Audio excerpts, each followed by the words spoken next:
Imagine कीजिए, हफ्तों macro economic data analyse करने के बाद मार्केट का एक बहुत ही स्ट्रॉन्ग सेक्टर आइडेंटिफाई होता है। चार्ट पर सब कुछ परफेक्ट दिखता है, लगता है बस अब से वेल्थ क्रिएट होने की जर्नी शुरू होने वाली है। लेकिन मार्केट ओपन होते ही रियलिटी बिल्कुल बदल जाती है। देखिए, एक कड़वा सच ये है कि सिर्फ एक स्ट्रॉन्ग सेक्टर चूज कर लेना ही काफी नहीं होता। असली वेल्थ, मॉन्यूमेंटल वेल्थ, उस सेक्टर के उस एक सबसे स्ट्रॉन्ग स्टॉक में बनती है। अगर सेक्टर सही है, मैक्रो टेलविंड्स परफेक्ट हैं, लेकिन गाड़ी गलत चुन ली गई है, तो रिटर्न सिर्फ एवरेज ही रह जाते हैं या शायद नेगेटिव भी हो जाएं। इस डीप डाइव एनालिसिस में हम उस hidden, highly guarded institutional framework को पूरी तरह से डिकोड करेंगे, जिससे मार्केट का बड़ा पैसा यानी स्मार्ट मनी अपने स्ट्रॉन्गेस्ट स्टॉक्स को आइडेंटिफाई करता है। यह एक ऐसा सिस्टम है जो रिटेल नॉइज और कॉमन मार्केट थिंकिंग के बिल्कुल ऑपोजिट काम करता है। तो मार्केट में रिटेल लेवल पर सबसे बड़ी गलती होती क्या है? असल में होता यह है कि जैसे ही एक स्ट्रॉन्ग और ट्रेंडिंग सेक्टर सामने आता है, रिटेल पब्लिक इंस्टिंक्टिवली उस सेक्टर का सबसे सस्ता स्टॉक ढूंढने लगती है। एक उम्मीद होती है, एक होप होती है कैचअप रैली की। लगता है कि जो स्टॉक सस्ता है या जो अभी तक नहीं चला है, वो भी अचानक से बाकी भागते हुए स्टॉक्स के पीछे पीछे भागेगा। इसे मार्केट में सिंपैथी मोमेंटम कहते हैं। लेकिन ध्यान से सोचिए, मार्केट कभी भी सिंपैथी पर रिवॉर्ड नहीं करता। अगर एक स्टॉक लैगर्ड है, अगर वो रैली में हिस्सा नहीं ले रहा है, तो उसके सस्ते होने के एक बहुत ठोस फंडामेंटल वजह होती है। बड़ा इंस्टीट्यूशनल कैपिटल उसे डेलिबरेटली इग्नोर कर रहा है। और यही मार्केट का सबसे बड़ा ट्रैप है। इस रॉन्ग स्टॉक में अपना कन्विक्शन और कैपिटल फंसा देना सिर्फ इसलिए क्योंकि वो सुपरफिशियली सस्ता लग रहा था, ये एक्चुअली वेल्थ डिस्ट्रक्शन का सबसे बड़ा कारण बनता है। इस कोर थीसिस को डीपली समझना और अब्जॉर्ब करना बहुत ही ज्यादा जरूरी है। स्मार्ट मनी यानी बड़े इंस्टीट्यूशनल फंड्स, फॉरेन इन्वेस्टर्स, उनका काम करने का एक सेट पैटर्न होता है। वो हमेशा स्ट्रॉन्गेस्ट सेक्टर के स्ट्रॉन्गेस्ट स्टॉक में ही अपनी सबसे बड़ी हाईएस्ट कन्विक्शन एंट्री बनाते हैं। वीक या लैगर्ड स्टॉक्स उनके प्राइमरी रेडार पर कभी होते ही नहीं हैं। इस पूरे फ्लो को और क्लियरली समझने के लिए हमें मार्केट के स्टॉक्स को 3 डिस्टिंक्ट कैटेगरीज में डिवाइड करना पड़ेगा। पहली कैटेगरी होती है ट्रू लीडर्स की। ये वो स्टॉक्स हैं जो सेक्टर के मूव करने से पहले ही अग्रेसिवली मूव करते हैं। दूसरी कैटेगरी है वीक फॉलोअर्स, जिनमें ना तो अपना कोई इनहेरेंट मोमेंटम होता है और ना ही कोई कन्विक्शन। और तीसरी सबसे डेंजरस कैटेगरी है डेड मनी, जो बस एक टाइट रेंज में महीनों और सालों तक फेज रहते हैं। बड़ी वेल्थ हमेशा और हमेशा सिर्फ पहली कैटेगरी यानी ट्रू लीडर्स में ही बनती है।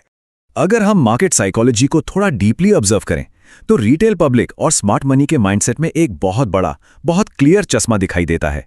ये डिफरेंस है buy cheap versus buy strength का। अक्सर रिटेल इन्वेस्टर्स किसी स्टॉक को उसके टॉप से 40 या 50% डाउन देखकर उसे एक ग्रेट वैल्यू बाय समझ लेते हैं। उन्हें लगता है कि हेवी डिस्काउंट मिल रहा है तो अब ये जरूर ऊपर जाएगा। लेकिन इंस्टीट्यूशनल लॉजिक इसके बिल्कुल ऑपोजिट यानी एकदम अलग काम करता है। देखिए, जब इंस्टीट्यूशंस को हजारों करोड़ का बड़ा कैपिटल डिप्लॉय करना होता है, तो उन्हें 2 चीजें चाहिए होती हैं, लिक्विडिटी और सर्टेनिटी। वो सस्ते स्टॉक्स के पीछे नहीं भागते, वो रिलेटिव स्ट्रेंथ खरीदते हैं। क्यों? क्योंकि मार्केट का एक बेसिक लॉ है, स्ट्रेंथ हमेशा मार्केट में और ज्यादा स्ट्रेंथ को ही अट्रैक्ट करती है।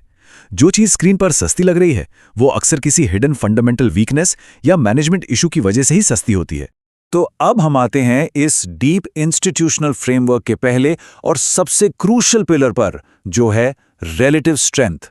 सच कहा जाए तो ये पूरे स्टॉक मार्केट का शायद सबसे पावरफुल और उतना ही स्ट्रांगली अंडररेटेड कॉन्सेप्ट है। यहां रिलेटिव स्ट्रेंथ का मतलब किसी टेक्निकल इंडिकेटर या ऑसिलेटर से नहीं है। यहां बात हो रही है प्राइस की एब्सोल्यूट अनडिनाइबल आउट परफॉर्मेंस की। अगर कोई स्टॉक ब्रॉडर इंडेक्स जैसे कि निफ्टी और अपने खुद के बेंचमार्क सेक्टर दोनों से कंसिस्टेंटली बेहतर परफॉर्म कर रहा है, तो वो एक क्लियर स्क्रीमिंग सिग्नल है इंस्टीट्यूशनल प्रेफरेंस का। इसको एक हाइपोथेटिकल एग्जांपल से समझते हैं। मान लीजिए कि पिछले 1 महीने में पूरे फार्मा सेक्टर लगभग 10% ऊपर गया है, लेकिन उसी सेम सेक्टर के अंदर एक ट्रू लीडर स्टॉक है जो उन्हीं 30 दिनों में 28% ऊपर जा चुका है।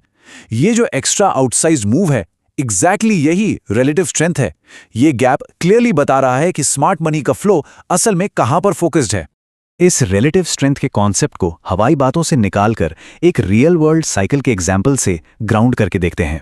भारत के डिफेंस सेक्टर की जो पिछली मैसिव मेगा रैली आई, अगर उसको डीपली एनालाइज किया जाए तो पिक्चर बिल्कुल क्रिस्टल क्लियर हो जाती है। उस पूरे स्ट्रक्चरल डिफेंस साइकिल में हिंदुस्तान एरोनॉटिक्स लिमिटेड यानी HAL और भारत इलेक्ट्रॉनिक्स लिमिटेड यानी BEL लगातार हर एक डिप पर मार्केट को वायलेंटली आउट परफॉर्म कर रहे थे। ये उस स्पेस के एब्सोल्यूट ट्रू लीडर्स थे। जबकि उसी सेम सेक्टर के कई छोटे सस्ते डिफेंस नेम्स महीनों तक साइडवेज नॉन ट्रेंडिंग फेज में फंसे रहे। रिटेल पब्लिक उन छोटे चीपर स्टॉक्स में एक सिंपैथी रैली का इंतजार करती रह गई। उन्हें लगा कि सस्ता वाला भी चलेगा, लेकिन इंस्टीट्यूशंस अपना हजारों करोड़ का कन्विक्शन कैपिटल कंटिन्यूअसली उन्हीं लीडर्स में पंप कर रहे थे। मार्केट का फ्लो हमेशा सिर्फ उन्हीं गिनती के नेम्स में जाता है जो लीडरशिप और रिलेटिव स्ट्रेंथ दिखाते हैं। लीडरशिप फ्रेमवर्क का दूसरा बड़ा पिलर है प्राइस स्ट्रक्चर। देखिए, फाइनेंशियल मार्केट्स में एक बहुत पुरानी और सच्ची कहावत है, चार्ट्स कभी झूठ नहीं बोलते। फंडामेंटल्स और अर्निंग्स रिपोर्ट्स को किसी हद तक मैनिपुलेट किया जा सकता है, पर प्राइस एक्शन एक ऐसी चीज है जो हमेशा ग्राउंड रियलिटी बयान कर देता है। एक ट्रू लीडर स्टॉक का प्राइस स्ट्रक्चर हमेशा बेहद क्लीन और स्मूथ होता है। उस चार्ट पर clear, well defined higher highs और हायर लोज बनते हुए दिखते हैं।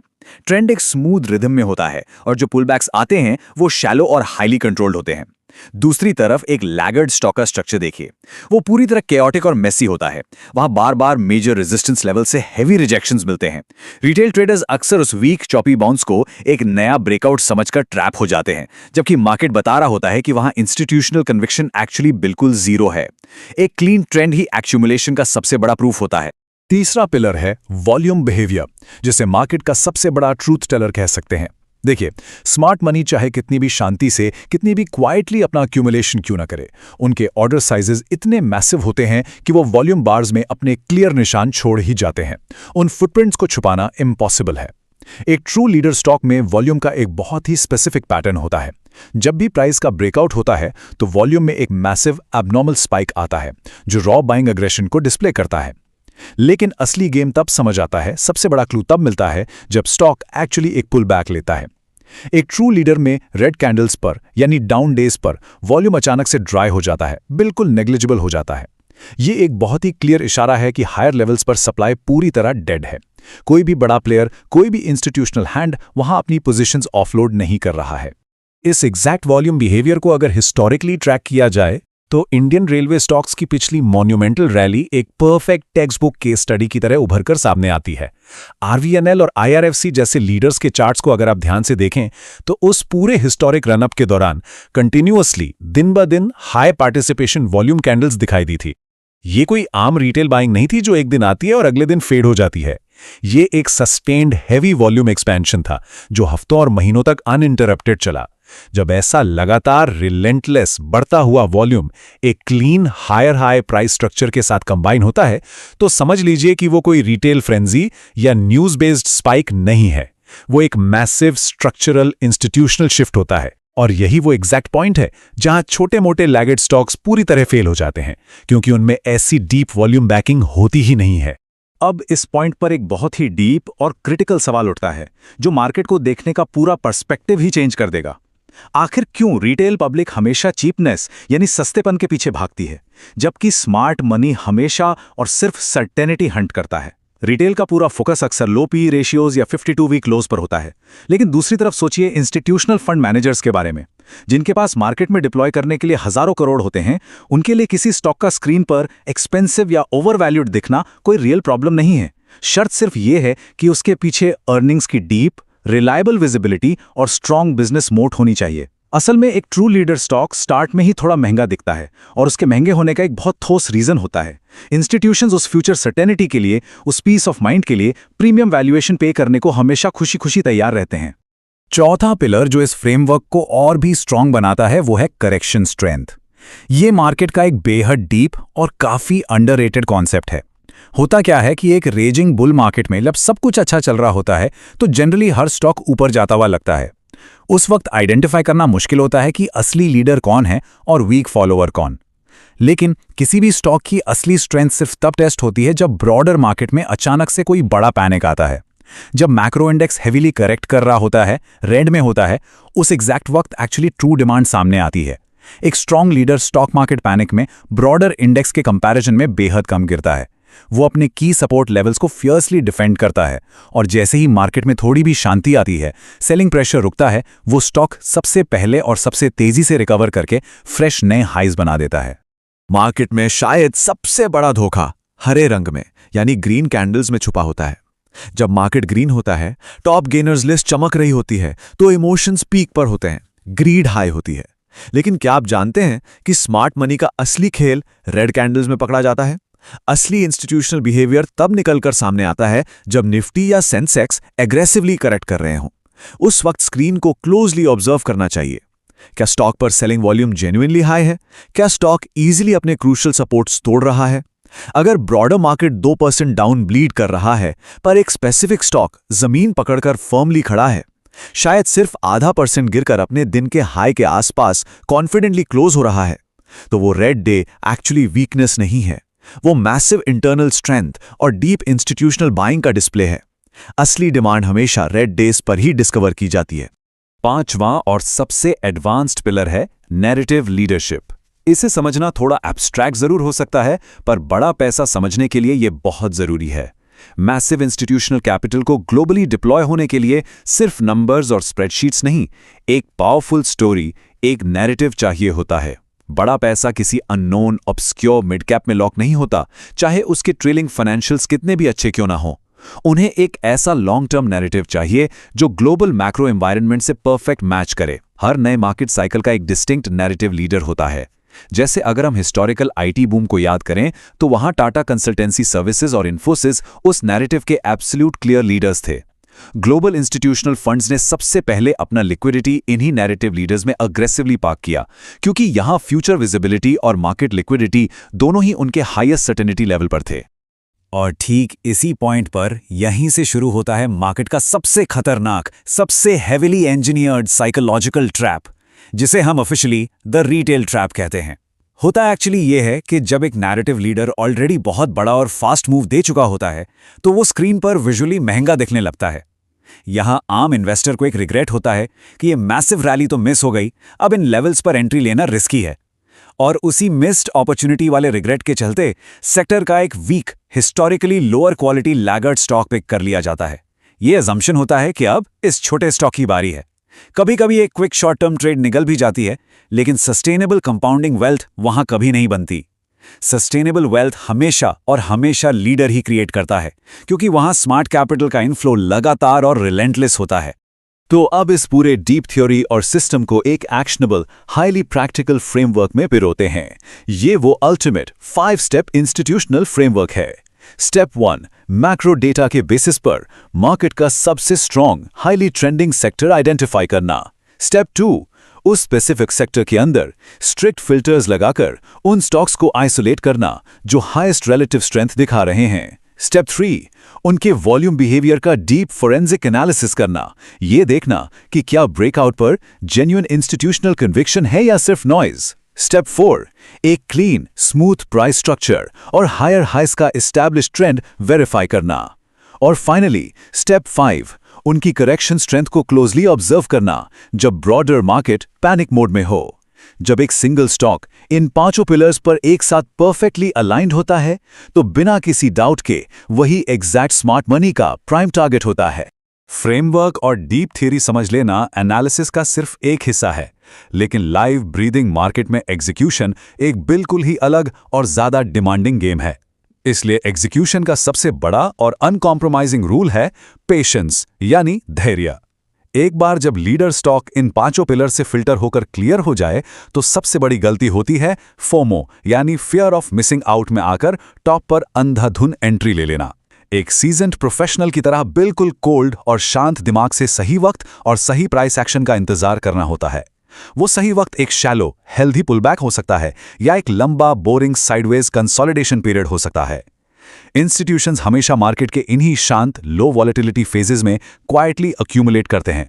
अगर जल्दबाजी में गलत टाइम पर एंट्री की गई तो एक नॉर्मल, हेल्दी पुलबैक भी आपका डीप स्टॉप लॉस हिट करवा देगा।